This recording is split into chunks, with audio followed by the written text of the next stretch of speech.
İnşallah ki, bugünkü söhbətimizdə Peyğəmbər sallallahu aleyhi və səlləmin yolunu ən yaxından təqib edən səhabələrin göstərdikləri qəhrəmanlıqlar haqqında danışacağıq. Əziz qardaşlar, biz səhabələrin, yəni Peyğəmbər dövründə yaşayan müsəlmanların həyatına baxdığımız zaman onların çox böyük qəhrəmanlıqlar göstərdiyini görürük. Belə ki, bu səhabələr o adamlardır ki, onlar üçün dünyada qazanacaqları ən böyük mükafat Allah yolunda ölmək olardı. Yəni, onların ən böyük arzusu bu şəkildə idi. Deməli, bu haqda çox gözəl bir rəvayət də var. Deyir, günlərin birində Abdullah ibn Cahş radiyallahu anha və eyni zamanda Sad ibn Əbu Vakqas radiyallahu anh döyüş ərəfəsi olur. Deyirlər, gəl biz dua edək və bir-birimizin duasına amin deyək ki, Allah Teala möminlərin bir-birlərinə amin deməsi zamanı dualarını daha tez qəbul edər. Belə bir anlaşma edirlər. İlk olaraq Sad ibn Əbu Vakqas radiyallahu anh duasına başlayır. Bu şəkildə dua edir ki, ya Rəbbi, biz sabah döyüşə çıxacağıq. Döyüşə çıxdığımız zaman mənim qabağıma çox güclü bir düşmən əskərini çıxart. Mən o güclü əskərlə, var qüvvəmlə sənin yolunda döyüşüm və onu öldürüm. Bu şəkildə dua edir, yəni sənin yolunda böyük bir iş görmüş olun deyir. Daha sonra bu duaya Abdullah ibn Cahş radiyallahu anh amin deyir duadan sonra. Sonrasında isə Abdullah ibn Cahş radiyallahu anh başlayır duasını eləməyə. Onun duası isə bu şəkildə olur. Deyir, ya Rəbbi, sabah biz döyüşə çıxdığımız zaman mənim qarşıma çox güclü bir düşmən əskəri çıxart. Mən o əskərlə var gücümlə döyüşüm, o əskər məni öldürsün. O əskər məni öldürəndən sonra mənim qulağımı kəssin, mənim gözlərimi çıxartsın və mən də qiyamət günü sənin huzuruna çıxdığım zaman, o ki, sən məndən soruşacaqsan ki, sənin qulağına nə olub, sənin gözünə nə olub, mən də qayıdacam ki, ya Rəbbi, mən bunları sənin yolunda dünyada ikən fəda etmişəm. Bu şəkildə dua eləyir. Daha sonra Sad radiyallahu anh da onun duasına amin deyir. Həmin sahabələrdən biri rəvayət eləyir ki, deyir, sabahçı günü döyüş oldu. Döyüş zamanı deyir, kim necə dua eləmişdisə, o şəkildə də bir qarşılıq gördü. Sad radiyallahu anh ən güclü düşmən əskərlərindən birini öldürdü, amma Abdullah ibn Cahş radiyallahu anh isə çox güclü olan bir düşmən əskəri tərəfindən orada şəhid edildi. Yəni, burada baxdığımız zaman nədir? Deyir, niyyətin haradısa, mənzilin də oradır, deyir, böyüklərimizin sözüdür. Buna biz günümüzdən də, günümüz cəmiyyətindən də misal verə bilərik. Məsələn, bir qardaş deyir ki, əskərlik zamanı 20 nəfərdir, yoxsa 40 nəfərdir, əskər bir yerdə toplaşmışdıq, deyir. Yəni, bir toplumumuz o şəkildə formalaşmışdı. Onların içərisində bircə nəfər var idi ki, deyirdi ki, mən evdən sağollaşıb gəlmişəm, mən bura şəhid olmağa gəlmişəm və mən burada şəhid olacam deyirdi. Bizimlə də mütəmadi olaraq halallaşırdı ki, haqqımızı halal eləyin, mən şəhid olacam. Deyir, biz o boyda adamın içində bir dənə deyir, o şəhid oldu deyir o aramızdan. Yəni, bunu bir nəfər qardaş söhbətləmişdi mənə. Həqiqətən də burada da bir ibrət var ki, yəni Allah Teala sırf səmimi qəlbdən öz yolunda çalışanlara öz mükafatında da orada bir şəkildə nəsib eləmiş olur. Məsələn, biz burada Həzrət Əli radiyallahu anh'ın həyatına baxdığımız zaman onun da çox böyük qəhrəmanlıqlar göstərdiyini görürük. Belə ki, Uhud döyüşü zamanı biz bilirik ki, Peyğəmbər sallallahu aleyhi ve sellem orada oxçulara demişdi ki, oxçular öz mövqeyini tərk eləməsin. Əgər oxçular öz mövqeyini tərk edərsə, əskərlər mənim əmrimdən çıxarsa, bu zaman biz məğlub ola bilərik. Amma oxçular orada Peyğəmbərimizin sözünü dinləməmiş, bir miqdar üstünlük qazandıqdan sonra öz mövqeylərini tərk edərək o düşmən qoşunlarında olan qənimətləri əldə eləmək üçün getmişdilər. Bu əsnada düşmən müsəlmanların üzərinə hücum eləyir və müsəlmanları pərən-pərən salır. Və bu arada elə zənn edirlər ki, Peyğəmbəri orada öldürdülər. Çünki Peyğəmbər itbat olur, gözdən itir. Müşriklərdən də bir qismi qışqırırlar ki, biz Peyğəmbəri öldürdük, biz Peyğəmbəri öldürdük. Orada əslində Musab radiyallahu anh'ı öldürürlər. O da Peyğəmbərimizə çox bənzədiyinə görə edə bilirlər ki, Peyğəmbəri öldürdülər. Nəsə, bu səsləri Həzrət Əli radiyallahu anh eşidəndə çox məyus olur və öz-özünə fikirləşir ki, bu həqiqətən də mən Allahın haqq Peyğəmbəri olduğunda səmimi qəlbdən iman gətirmişəm. 100% o ölməyibdir. Necə ki, Həzrət İsa aleyhissalam Allahın dərgahına qaldırılmışsa, yəqin bizim Peyğəmbərimiz də Allahın dərgahına qaldırıldı. Bizim oxçularımız o öz mövqeylərini tərk elədiklərinə görə yəqin Allah bizə qəzəb etdi. Peyğəmbərini aramızdan çəkdi, apardı deyir. O zaman öz-özünə fikirləşir ki, Peyğəmbərimiz də aramızda yoxdur. Allah da bizə qəzəb eləyibsə, mənim üzərimə düşən vuruşub şəhid olmaqdır. Yəni bundan başqa mənim edəcəyim bir şey yoxdur. Deyir, düşmən əsgərlərinin içərisinə dalanda, orada bir anda əsgərlərin ortasında, düşmənlərin içərisində Peyğəmbərimizlə rastlaşır.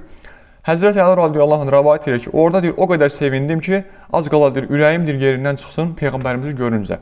Daha sonra deyir, möcüzəvi şəkildə Allah Teala Peyğəmbərimizi o düşmən əsgərləri içərisində qorumuşdu. Mən də getdim ona yardım elədim. Bu şəkildə oradan bir təhər qurtulub çıxmağı bacardıq deyir. Yəni, Həzrəti Əli radiyallahu anh belə qəhrəman olmuşdu.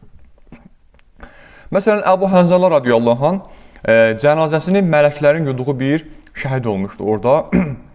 Deyir, müsəlmanlar Uhud döyüşünə gedərkən Əbu Hənzələ radiyallahu anh təzə ailə qurmuşdu. Ailə həyatı yeni qurduğuna görə o döyüşə qatıla bilməmişdi. Yəni, ailəsini tək qoymaq istəmirdi. Yeni bir ailə, yeni bir yuvadır, yeni bir ailədir.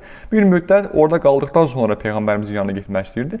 Və ona xəbər gəlir ki, Peyğəmbər gəlbəs mühasirəyə düşüblər, çox çətin vəziyyətdədirlər. Deyir, Hanzələ radiyallahu anh o xəbər gələr-gəlməz dərhal Peyğəmbərin yanına gedir və orada şəhid olur, deyir o. Və o zaman biz bilirik ki, şəhidlər dünyasını dəyişdiyi zaman onları yumurlar, onları kəfənləmirlər. Yəni, bu şəkildə bir dində əmr vardır. Amma Peyğəmbər sallallahu əleyhi və səlləm rəvayət edir ki, deyir, Əbu Hənzəlanın cənazəsini mələklər yumuşdu, deyir orada. Soruşurlar ki, ya Rasulallah, bəs Əbu Hənzəlanın cənazəsini necə yuyuldular axı? Axı şəhidlərin cənazələri yuyulmur.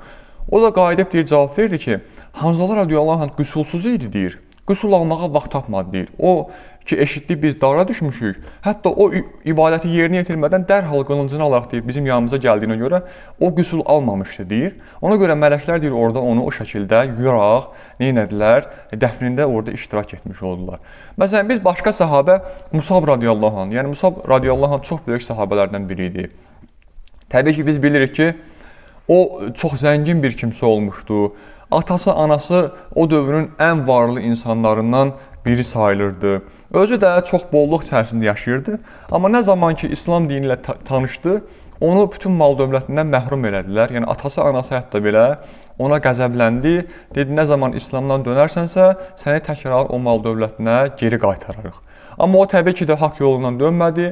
Peyğəmbər sallallahu əleyhi və səlləmlə bərabər yaşadı və Peyğəmbər sallallahu əleyhi və səlləmin yanında da şəhid oldu. Deyir, o şəhid olması da həqiqətən çox belə mükəmməl şəkildə olmuşdu. Deyir ki, sancaqdar vəzifəsi var idi onun. Nətər günümüzdə əskərliklərdə bayraq məsələsi olur. Bayrağı sən itirməməlisən, bayrağı itirsən, bu siyasi baxımdan məğlub olmuş sayılırsan orada. O dövrdə də əskərlər bayrağı əllərində daşıyırlar. Məsələn, Musab radiyallahu anh bayrağı daşıyarkən düşmən əskəri birdən deyir, onun bayrağı daşıyan əlini kəsir. Əlini kəsdiyi zaman bayraq yerə düşür, deyir orada. Sonra deyir, Musab radiyallahu anh o əlin kəsilməsinə baxmayaraq digər əli ilə bayrağı yerdən götürür, o şəkildə davam edir. O birisi əlində kəsirlər, deyir. İki ələ kəsilməyinə baxmayaraq o kəsik əlləri ilə bir təhər bayrağa sarılır orada. Tək ki, bayraq yerə düşməsin, tək ki, məğlub olmağımız bilinməsin deyərək son nəfəsinə qədər o bayrağı havada tutmağa çalışır. Amma onu orada şəhid edirlər, orada dünyasını dəyişir o. Yəni, o da bu şəkildə bir həyat yaşamışdı. Məsələn, biz Əbu Bəkir radiyallahu anh həyatına baxdığımız zaman da bu kimi məsələlərlə qarşılaşırıq. Deyir, belə ki, İslamın ilk dövrlərində İslam dini gizli təbliğ olunurdu. Yəni, müsəlmanların sayı 10 nəfər, 20 nəfər adam idi. Yəni, cəmiyyətin içərisindən çıxıb birdən-birə deyəndə ki, bu səhvdir, bu düzdür, onda insanlara zülm edirdilər. Xüsusilə kölələrə ağır işgəncələr edildiyinə görə Peyğəmbər sallallahu əleyhi və səlləm demişdi ki, ilk öncə imanınızı gizlədin. Yəni, mən nə vaxt göstərsə desəm, imanınızı aşkara çıxardın, o vaxt artıq imanınızı çıxarda bilərsiniz.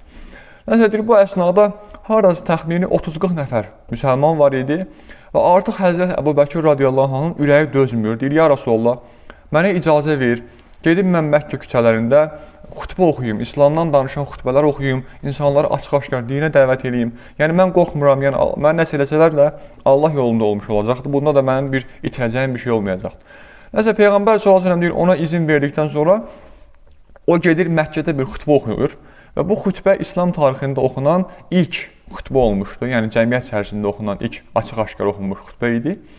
Və bu xütbəni oxuyan zaman deyir, onu o qədər döyürlər ki, orada müşriklər. Və bu döymənin ardından qıraqdan baxanlar deyirlər ki, bu ələ gələn adam deyil. Yəni bunu çox ağır yaralayıblar, bu şəhid olacaq deyirlər. Yəni nəsə onu evə gətirirlər deyir. Evdə səhərdən axşama kimi orada onu müalicə eləməyə çalışırlar, amma bir baxıma onu oyada bilmirlər. O orada özündən getmişdi.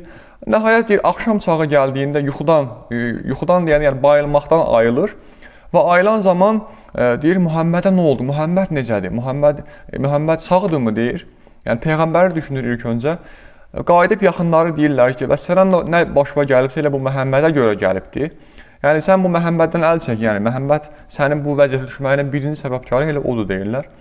Nəsə qayıdır deyir ki, yox, mən Peyğəmbəri mütləq soruşmalıyam, onu gedin araşdırın, sağ olub olmadığını gəlin mənə deyin.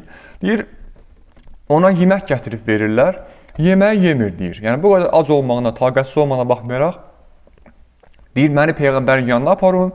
Mən ki, deyir, Peyğəmbəri sağ görsəm, o zaman deyir, boğazından mənim çörək keçər. Yəni, əziz qardaşlar, o Peyğəmbəri gördükdən sonra yeməyini yeyir. Sahabələrin bu şəkildə Peyğəmbərimizə bir bağlılıqları var idi. Bu bağlılıqlar da İslam dininin məhz bu şəkildə yayılmağının təməl səbəblərindən biri də bu şəkildə Peyğəmbərə sadiq olmalarıdır. Məsələn, bugün dost deyirik. İnsanlar bir-birilə dostluq edir, amma əsas dost hansı gündə bilinir? Dar gündə bilinir əsas dost. Və sahabələr də bu Peyğəmbərin dar günlərində daima onun yanında olaraq dostluq olduğunu nədir? Sübut yetirmişlər, dəfələrlə hətta. Və düşmən əskərlərindən birinin də bir etirafı vardı burada. Deməli, Ürvə ibn Səqəf adında bir müşrik var idi orada. O, müsəlmanlarla danışıq aparmaq üçün göndərilən birisi idi müşriklər tərəfindən. Onun bir etirafı var, yəni o müsəlmanlarla danışıq apardıqdan sonra öz əskərlərinin yanına qayıtdığı zaman deyir ki, mən deyir, müxtəlif kralların sarayında olmuşam, Kisranın sarayında olmuşam, Nəcasın sarayında olmuşam, fərqli hökmdarlar görmüşəm və onların əskərlərinə də şahidlik eləmişəm. Heç bir hökmdarın əskəri sahabələrin Muhammədə bağlı olduğu qədər bağlı olmamışdılar hökmdarına deyirlər. Yəni, hətta onların bağlılıqları sahabələrin bağlılıqları yanında heç bir şeydir deyir. Çünki deyir, Muhamməd sadəcə bir əmri kifayət edirdi ki, sahabələr dərhal ayağa qalxırdılar ki, anam, atam sənə fəda olsun, ya Rasulullah. Sözünü deyir, sənin əmrin bizim üçün başımızın üstündə yeri var, yerini yetirək. Daha sonra hətta deyir, Peyğəmbərimizin başından deyir, bir tük yerə düşdüyü zaman sahabələr hörmət əlaməti olur, o tükü də yerdən qaldırardılar ki, qoy Peyğəmbərin tükü yerlərdə gəzməsin bu şəkildə. Peyğəmbər s.ə.v yanında heç vaxt qışqırmazdılar, səslərini yuxarıdan qaldırmazdılar. Yəni bu şəkildə nələri vardı?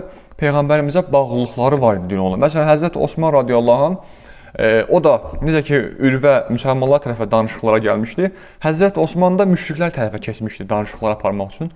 Orada müşriklər, təbii ki, Həzrət Osman zəngin bir kimsə olmuşdu deyənə, onu xoş qarşılayırlar, yəni var-dövlət çox idi deyənə. Nəsə, burada imkan yaranır ki, gedib Məkkəni təvaf eləsin. Yəni, Məkkəni təvaf eləmək üçün orada ona şərait yaranır. Amma o qayıdıb nə deyir?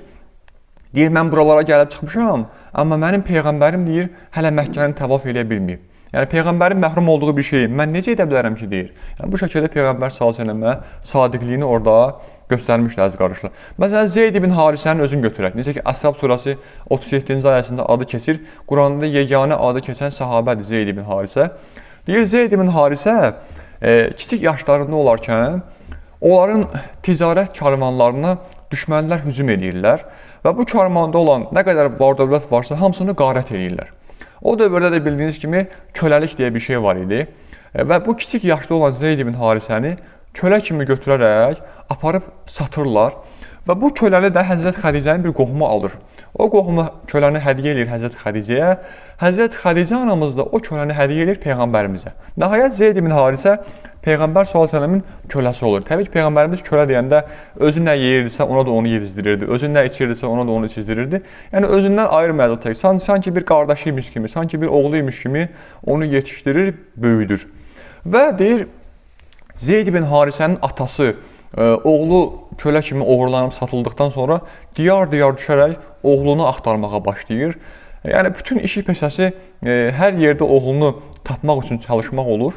Və nəhayət gəlir, görür ki, oğlu haradaymış, oğlu Peyğəmbərin yanındaymış. Oğlunu qucaqlayır, oğluna sarılır, deyir, oğul artıq nədir? Gəl qaydaq da evimizə gedək. Amma Zeyd ibn Harisə radiyallahu anh Peyğəmbərimizin yanından ayrılmır. Deyir, yox, atacan deyir, mən səni sevirəm, amma mən Peyğəmbərin yanından ayrıla bilmərəm. Çünki mən Peyğəmbəri başqa birinə tərcih edə bilmərəm. Görün, Peyğəmbər s.ə.v ona nə qədər gözəl münasibət göstərmişsə, hətta doğma atasını belə yanına getməyib Peyğəmbərimizin yanında qalmışdı. Özdə bu hansı vaxt təsadüf edir? Bu onun kiçik yaşlarını təsadüf edirdi. Görür, kiçik yaşlı uşaq normalda valideynlərin istəyən bir şeydir. Amma orada Peyğəmbərimiz ona necə gözəl qulluq eləmişsə, Peyğəmbərimizin yanından orada ayrılmadı. Məsələn, burada səhabələrdən Ənəs ibn Nadr radiyallahu anh var. O ki, Peyğəmbər s.ə.v-in şəhid edildiyi xəbəri yayılanda qayıdır, deyir ki, Peyğəmbər şəhid olubsa, bizim də yaşamağa haqqımız yoxdur deyərək, orada düşmən əskərlərin içərisinə girərək qəhrəmanlıq göstərir, o şəkildə şəhid olur. Daha sonra Sad ibn Rabi radiyallahu anh vardır. O da gözəl bir xatirə qalmışdı ondan bizə. Deməli, Peyğəmbər sallallahu aleyhi ve sellem həmin bu Sadı görməyəndə əskərlərinə deyir ki, gedin Sadı axtarın görək, bu Sad hara getdi, hara yoxa çıxdı, bəlkə onu şəhid ediblər, tapaq onu görək, haralara getdi, çatdı o. Nəsə, baxırlar, görürlər ki, Sad radiyallahu anh ölümcül yaralanıbdır, ölüm ayağındadır. Yəni, o səhabənin ölüm ayağında son sözləri bu olur ki, bax, Peyğəmbəri qoruyun, Peyğəmbəri qətiyyən düşmən əlinə təslim etməyin. Çünki biz bugün Peyğəmbəri qoruya bilməsək, sabah axirətdə Allah Taala'ya verəcəyimiz bir cavab olmayacaqdır, deyir. Yəni, bu şəkildə bir adamın son ölüm hayında olarkən söylədiyi bu sözlər nə göstərir? Səhabələrin Peyğəmbər üçün hər şeyi edə biləcəyinin göstəricisidir. Ona görə də Allah Taala'ya sonunda dua edək ki, Uca Rəbbimiz bu mübarək səhabələrin imanından nəsiblənməyi bizə nəsib eləsin. Allah Teala bugün bu məscid şərifi yığışdığımız kimi, axirətdə də cənnət bağçalarında bir araya gəlməyi nəsib eləsin.